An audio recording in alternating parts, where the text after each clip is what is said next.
दाऊद कैसे बना? स्मगलर था दाऊद। अब पैसे लेने के चक्कर में लोग इससे मिल गए, हाँ। और उसको डॉन बना दिया, उसको पावर दे दी, उसको पुलिस प्रोटेक्शन दे दी, तो हम्म। डॉन बन गया। बॉम्ब ब्लास्ट करा दिए, इसके लिए पैसे लिए गए, और एविडेंस है कि पैसे दिए गए। लेकिन उसके बाद वोरा कमेटी की रिपोर्ट आई थी, वोरा कमेटी को बिठाया उस टाइम पे, आपके नरसिम्हा राव यहाँ पे शायद हमारे पीएम थे, लेकिन उस रिपोर्ट के अंदर जो नाम दिए थे वो एनक्लोजर में थे, वो किसी बड़े कांग्रेस लीडर के कहने पे निकाल दिए गए। अदरवाइज ये सब बाहर होते। फिर दाऊद इंडिया भी आना चाहते थे, लेकिन उनको आने नहीं दिया। उसको एलिमिनेट करने की बात भी थी, लेकिन उसके ऊपर भी आईबी के लोगों ने अजीत डोभाल का जो प्लान था उसको एक्सपोज कर दिया, और दाऊद इंडिया आ नहीं सका। राइट। अभी खबर आ रही थी कि दाऊद मर गया, लेकिन अभी जिंदा है और कराची में है। मर जाएगा, उसकी हमारे लिए कोई वक़्त नहीं है इस टाइम में। इंडिया के लिए कोई डेंजर नहीं है दाऊद से। राइट। तो सर ये मतलब ये एक मुद्दा ये भी बताता है कि मीडिया में जो अक्सर चलता रहता है और जो ग्राउंड रियलिटी वो बहुत अलग होती है। तो देखिए, एक बार क्या हुआ कि एक बार एक कोई डॉन का साथी था, वो इंडिया में आया, और दाऊद का, और दाऊद ने कहा कि मैं इसको भेज रहा हूँ, अगर इसको जस्टिस मिलेगा, मेरे को पीटा नहीं जाएगा, हाँ। और मेरे को जो मुंबई की जो जेल है, एक फेमस जेल है, वहाँ रखा जाएगा, तो कोई इशू नहीं है। हाँ। तो यहाँ पे आया, और उसके बाद आने के बाद उसको new Delhi old Delhi railway station पे अरेस्ट कर दिया गया। नेचुरल बात, पुलिस सीबीआई अरेस्ट करेगी। उसके बाद एक सीबीआई के चीफ थे पुराने, उन्होंने कहा जी हमने इनको लाए हैं। तो उस टाइम पे मैंने एक चिट्ठी लिखी पीएम को, मैंने कहा सीबीआई का चीफ कैसे लाएगा? क्या सीबीआई के दुबई में ऑफिस है? कोई ऑफिस तो रॉक है, ये क्रेडिट ले रहे हैं फ्री में। और उस टाइम पे अखबार में भी छप गई थी बात। तो कोई लोग क्रेडिट लेना चाहते हैं, जो काम करेगा फॉरेन में वो रॉ करेगा।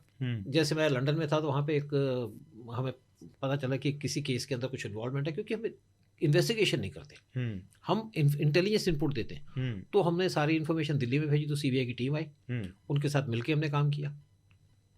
तो क्योंकि हमारे पास इन्वेस्टिगेशन का टाइम नहीं है, इन्वेस्टिगेशन कोई कर रहा है, रिपोर्ट कोई दे रहा है, तो हम उसके अंदर आगे नहीं बढ़ेंगे, क्योंकि हमारे पास और बड़े इश्यूज होते हैं देखने को।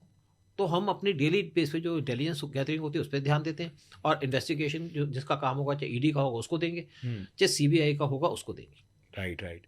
तो सर वही कि मीडिया में एक बात चल रही है, ग्राउंड रियलिटी कुछ और है। ऐसा ही एक केस था हमारे आर्मी जनरल का, ex army general Bipin Singh Rawat ji का। तो उनके केस में भी मतलब ऐसे एक्सीडेंट बताया गया, जो ट्रेजेडी हुई थी एक्सीडेंट बताया गया, लेकिन काफ़ी सारे लोग ये भी सवाल उठा रहे थे कि उसके पीछे कुछ और रीजन भी हो सकते हैं, इंटरनल या एक्सटर्नल इन्वॉल्वमेंट हो सकता है। तो आपका इस पर क्या एनालिसिस है? देखिए, मैं एक बार टीवी चैनल में बैठा हुआ था, बड़े बड़े एक्सपर्ट थे, आर्मी के एक्सपर्ट थे, एयरफोर्स के एक्सपर्ट थे, डिफेंस के एक्सपर्ट थे।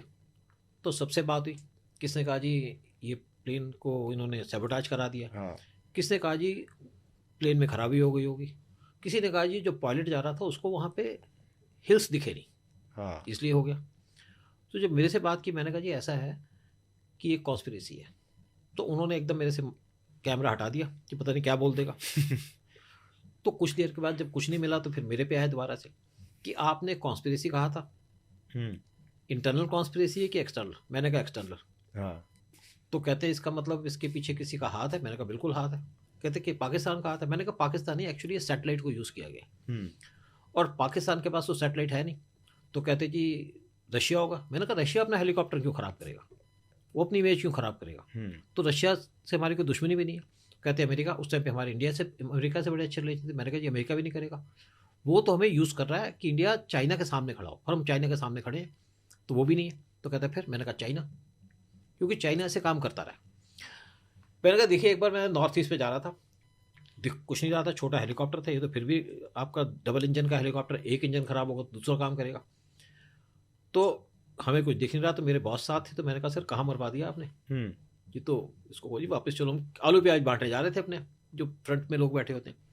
तो उन्होंने पायलट से बात की, और पायलट एक बैनर्जी करके था, मुझे आज तक याद है। उनका बैनर्जी, यार वो दिख नहीं रहा, क्या करोगे? कहते डोंट वरी, नीचे देखो, नीचे हमें पानी दिखा। कहता पानी पे जा रहा हूँ, क्योंकि आई नो द रूट, कि नदी का रूट है, वहाँ पे जाएगा। तो ठीक है, लैंड भी करके सब कुछ हो गया। तो तब मुझे समझ में आया कि पायलट को रास्ता पता होता है, जैसे हमें रास्ते का पता होता है, जिस पे रोज जाते हैं, वह गड्ढे होते हैं, हम जानते हैं। तो इसी तरीके से जो पायलट जाता है वो नॉन रास्ते पे जाएगा, कोई नया पायलट नहीं जाएगा। और दूसरी बात है, एक इंजन खराब होगा तो दूसरा इंजन है। फिर किसने कहा जी पहाड़ आ जाएगा? अरे पहाड़ आ जाएगा तो दूसरे रास्ते से चला जाएगा, या हाइट पे चला जाएगा। तो ये कोई लॉजिक मुझे समझ नहीं आया। तो मैंने यही कहा, मैंने कहा सिंपल सी बात है कि इसको इन्होंने सैटेलाइट से इसको जैम किया, कोई एविडेंस भी नहीं मिलेगी, और वहाँ पे ये क्रैश हो गया, एकदम धुआं जनरेट हो गया और क्रैश हो गया। इसी तरीके से इन्होंने एक ताइवान के जनरल को चाइना ने मारा था। तो खैर मैंने अपना राइट, लॉजिक वो दे टाइम दिया। पे चाइना के साथ सिचुएशन भी थोड़ा गर्मा गर्मी का तो चल ये रहा था। चाइना ये काम कर सकता है। राइट, तो मेरी बात चाहे एक्सेप्ट हुई हो ना हो, लेकिन एक इसमें वैलिड रीजन थे, लेकिन इंक्वायरी में कुछ नहीं मिला, क्योंकि मिलना भी नहीं था। एविडेंसेस तो एविडेंस छोड़ना ही नहीं है। तो जो ऐसे केस होते हैं उसमें एविडेंस नहीं मिलता। अब देखिए ना, आपने इवन इसराइल ने जो इनके IRGC के, ईरान के जो मारे थे साइंटिस्ट, या उनके जो IRGC के चीफ को मारा था, तो सैटेलाइट के थ्रू मारा था। तो सर अभी जैसे कुछ टाइम पहले और अभी तक वो चल रहा है, लाइक एक बहुत ही बड़ा नेशनल मुद्दा एक है सुशांत सिंह राजपूत के डेथ का। काफ़ी सारे लोग मीडिया में तरह तरह की खबरें हो रही है, हर साइड से चल रही है। जैसे कुछ लोग मानते हैं कि सुसाइड केस था, मीडिया और स्टेट गवर्नमेंट भी अपने तरफ से यही स्टैंड रख रही है, बट देन कहीं पर काफ़ी सारे लोग ये बिलीव करते हैं, बहुत सारे लोग इसको लेकर एक मूवमेंट भी चालू कर दी है, जस्टिस फॉर सुशांत सिंह राजपूत, कि एक्चुअली में मर्डर था। तो आपका इस पर क्या एनालिसिस है? बिकॉज आपने ऐसे केसेस बहुत देखे रहेंगे। केसेस भी देखे हैं, फिर जो ट्रेंड था उसके हिसाब से मैंने एक वीडियो बनाया था। उसके कुछ लोगों ने कहा जी, मैं जबकि इस चीज़ को कवर नहीं कर रहा था। हाँ। फिर मेरी एक कज़न का फ़ोन आया ऑस्ट्रिया से कि भाई साहब आप इस पर तो कुछ काम करिए। तो मैंने उसके ऊपर वीडियो बनाया। इन्फॉर्मेशन मेरे पास थी कुछ, तो मैंने वीडियो बनाया कि सुशांत सिंह राजपूत का ने सुसाइड नहीं किया, इसका मर्डर है। देखिए क्या होता है कि जब भी कोई एजेंसीज काम करती हैं तो बड़े तरीके से काम करती हैं, सारे विटनेसेस को एलिमिनेट करती हैं। सुशांत सिंह को मारने के पीछे नेचुरली बात है कुछ बॉलीवुड के लोग भी थे और कुछ उनकी अंडरवर्ल्ड के लोग थे, और साथ में इनकी जो कॉन्स्पिरेसी थी कुछ पॉलिटिशियन थे, क्योंकि बगैर पॉलिटिशियन के कॉन्स्पिरेसी के साथ या मिलावट के साथ ऐसे ऑपरेशन नहीं होते। अगर दाऊद एक क्रिमिनल था तो दाऊद डॉन कैसे बना? क्योंकि उसको पॉलिटिकल सपोर्ट थी। तो इसी तरीके से जिस तरीके से सुशांत सिंह राजपूत को एलिमिनेट किया गया, बहुत सी बातें बाद में भी आई कि वो अगर पलंग पे खड़ा है तो कैसे पंखे से लटक जाएगा, वो चीज़ें अलग है। लेकिन क्या और था, बहुत सारे स्ट्रिंग्स ऑफ डेथ हुए। हाँ, मतलब एक 20 के बाद लोगों एक को मारा गया, 20 लोगों को मारा गया। और क्योंकि उस टाइम पे गवर्नमेंट ऐसी थी, अंडरवर्ल्ड एक्टिव था यहाँ पे, और एक विटनेस को मिटाने के लिए दूसरी विटनेस को मार दिया, ऐसी काम चलता है।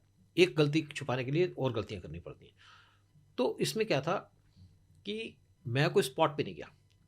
आप देखिए वहाँ पे CCTV कैमरा की फुटेज वो निकाल दी गई, एकदम इसको कह दिया गया जैसे हुआ कि ये सुसाइड है विदाउट वेरिफिकेशन, और किस तरीके से उसका पोस्टमार्टम किया गया।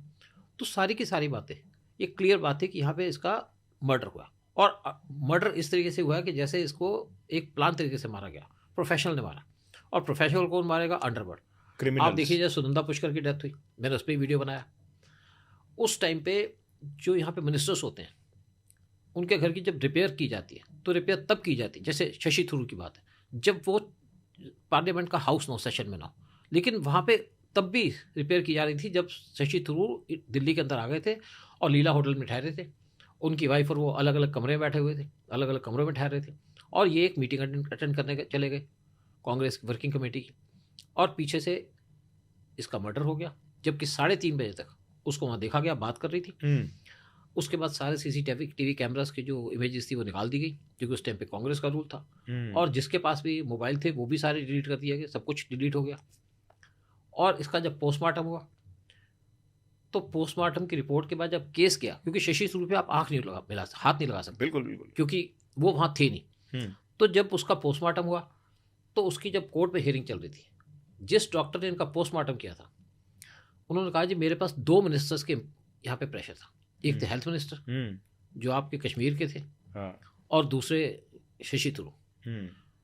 तो मुझे जो कहा मुझे कहना पड़ा, लेकिन कोर्ट ने सुन लिया, लेकिन कोर्ट कर कुछ नहीं पाया, क्योंकि कोर्ट को चाहिए एविडेंस। आपकी स्टेटमेंट की कोई वैल्यू नहीं है।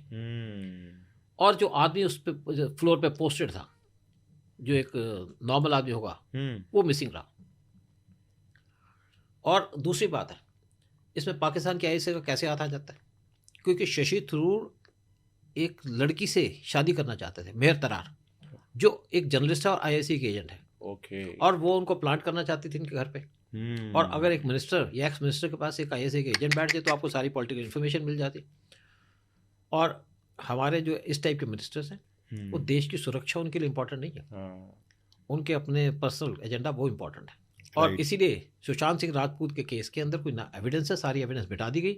और अगर पुलिस ने कुछ इन्वॉल्वमेंट नहीं थी तो क्यों मिटाई?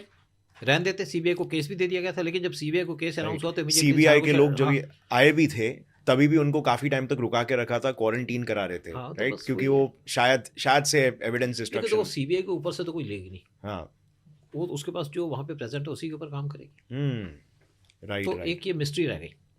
मतलब जो लोग, आप देखिए, एक नाम आया था एक खत्री का, इम्तियाज खत्री, इम्तियाज खत्री का नाम आया था, राइट। लेकिन आप इन लोगों को पकड़ नहीं सकते, इन पे हाँ। केस रजिस्टर, आप परेशान कर सकते हो, मार सकते हो, पीट सकते हो, लेकिन आप इनको खिलाफ केस रजिस्टर नहीं कर सकते। हाँ, सो मतलब वही है सर कि एविडेंसेस के बेसिस पे सारा काम होता है, और एविडेंस डिस्ट्रॉय करना सबसे बेस्ट डिफेंस है। बिल्कुल। और ये बात आपने बिल्कुल सही बोली कि मतलब छोटे मोटे गुंडों को अगर पॉलिटिकल सपोर्ट मिल जाता है तो फिर वो डॉन बन जाते हैं। यूपी में डॉन थे, हाँ और जब योगी गवर्नमेंट आई तो सारे के सारे डॉन मिट गए, हाँ, खत्म हो गए, राइट। भाग गए वहां से। सो काइंड ऑफ लाइक अगर स्टेट मिलके काम करेगी या मतलब म्यूचुअली बेनिफिशियल बेसिस पे काम करेगी गुंडों के साथ किसी तरीके से, तो उससे देश का नुकसान हो रहा है, बट देन वो एक सिस्टम पूरा बन जाता है जिसमें बिल्कुल। कि म्यूचुअल बेनिफिशियल हो जाता है। बट देन अगर स्टेट अगेंस्ट काम करेगी तो फिर डॉन्स भी 2 मिनट लगते हैं मिटाने में। हाँ।